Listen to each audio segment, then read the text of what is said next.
J'attends d'eux qu'ils clarifient et formalisent leurs demandes à l'égard de la France et de la communauté internationale. Souhaitent-ils notre présence? Ont-ils besoin de nous? Je veux des réponses claires et assumées sur ces questions. Je ne peux ni ne veux avoir des soldats français sur quelque sol du Sahel que ce soit, alors même que l'ambiguïté persiste à l'égard de mouvements anti-français. Je souhaite que nous puissions organiser une présence internationale plus forte et structurer au Sahel une nouvelle coalition autour de nous, en lien avec nos partenaires européens déjà présents. Le président français demande à nos chefs d'État africains francophones de fermer nos bouches. Parce que, selon lui, nous cultivons un sentiment anti-français. Mais vous savez très bien que c'est faux. Monsieur le président Macron, il n'y a pas de sentiment anti-français ici. Ce que vous appelez sentiment anti-français, d'ailleurs, comment vous allez présenter ça? Je suis en train de parler en français là. J'ai rien contre le français en tant que langue. Je parle pas en sénoufo ou en djoula ou en serer ou en wolof ou je ne sais quoi, soninké, bambara ou quoi d'autre. Je parle en français. Je n'ai rien contre le français. J'écris, je m'exprime, je travaille en français. Je n'ai rien contre les Français. Nous n'avons ici en Afrique francophone rien contre les Français. Ils sont nombreux, ils ont des entreprises, ils créent des emplois pour nous, ils payent des impôts. Nous sommes nombreux à travailler avec eux, à travailler pour eux. Ils travaillent souvent pour nous. Nous sommes des amis, nous nous marions, nous vivons ensemble ici comme en France sans aucune animosité. Donc, c'est pas un sentiment contre les Français ou contre le français. Ce que vous appelez sentiment anti-français en réalité, c'est un ras-le-bol, c'est une révolte, c'est un refus de la mainmise de l'État français sur nos autorités et par ricochet sur nos économies, sur nos peuples. C'est ce que nous refusons. Les relations incestueuses entre l'État français et les États africains, c'est ce que nous refusons. Les relations de connivence entre l'État français et les États africains, c'est ce que nous refusons. Parce que simplement ces relations étouffent la démocratie, ces relations étouffent le respect des droits de l'homme, ces relations étouffent la possibilité que nous devons avoir de demander des comptes à nos dirigeants. Ces relations étouffent l'expression plurielle chez nous. Il n'y a que ce que le président dit parce qu'il est d'accord avec Paris, donc c'est ce que lui dit qui est bon. Monsieur le président, c'est ce qui nous révolte. On a le sentiment que vous êtes complice de nos chefs d'État pour nous brimer.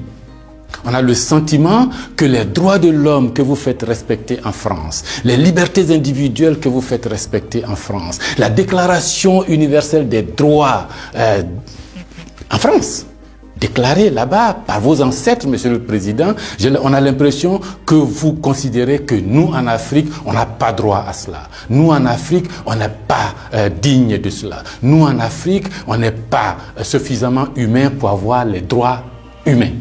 C'est ce qui révolte cette jeunesse-là. La conséquence, vous voyez chaque jour de nombreux jeunes essayant d'aller là où les droits sont respectés, là où les libertés sont respectées, là où on a le sentiment qu'ils sont des hommes. C'est ce qu'il faut changer, Monsieur le Président. C'est ce qu'il faut changer.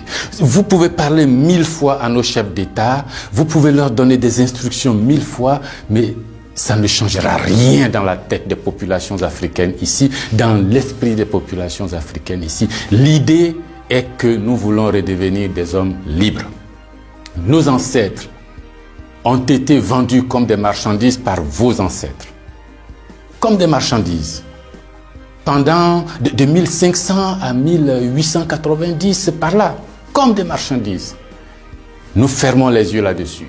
Nos parents ont été gouvernés par la décision que vos parents ont prise à Berlin de venir s'accaparer nos territoires, nous-mêmes, nos fleuves, nos rivières, nos matières premières, de prendre possession de nous.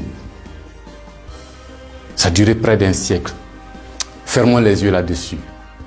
Vos prédécesseurs ont considéré que nos chefs d'État devraient être juste des délégués pour eux, pour nous maintenir ici. Comment on peut avoir le sentiment français quand on descend à l'aéroport d'Abidjan, le boulevard qu'on prend s'appelle Giscard d'Estaing. Le pont qu'on emprunte s'appelle De Gaulle. Et la route qu'on utilise pour aller à l'université s'appelle boulevard Mitterrand. Et puis partout, on a Trèche-la-Plaine, Port-Bouët, Binger. Non! Ce que la nouvelle génération veut, ce que nous voulons, c'est l'autodétermination. Que nos chefs d'État nous rendent compte ici, qu'ils ne soient pas obligés d'aller vous rendre compte pour se donner une certaine légitimité, comme Macron est d'accord avec moi, comme Chirac est d'accord avec moi, comme le chef d'État français est d'accord avec moi. Donc ici, vous allez faire ce que je dis parce que sinon vous allez avoir des problèmes. Monsieur le Président, tant que ça durera comme ça, les gens ici auront le sentiment que l'État français est complice de leur brimade, de leur pauvreté, de leur chômage. C'est ce que nous voulons changer. C'est ce que nous voulons changer. Renvoyer Kako Noboko, renvoyer Kémy Seba, renvoyer Nathalie Yamb, contester les propos de Salif Keïta ou je ne sais qui d'autre, ça ne changera rien. C'est dans la tête de chacun. Chacun de nous, les gens, ces idées-là ont imbibé notre esprit maintenant. Le désir de liberté, vous devez connaître ça. Vos ancêtres se sont battus pour avoir cette liberté. On fait plusieurs guerres pour jouir de cette liberté. Ce que nous voulons, c'est ça. Liberté de commerce, liberté de nous organiser, nous autodéterminer, faire ce qui est bon pour nous sans nuire à vos intérêts. Mais ça ne vous dit pas de venir nous imposer vos intérêts.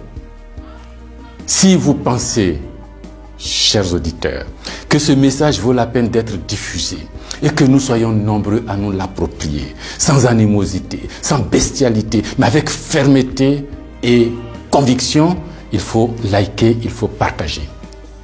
Parce que c'est l'Afrique de demain qui se joue là. Nous ne voulons plus être des marchandises, nous ne voulons plus être sous la tutelle de quelqu'un, nous voulons redevenir des hommes libres.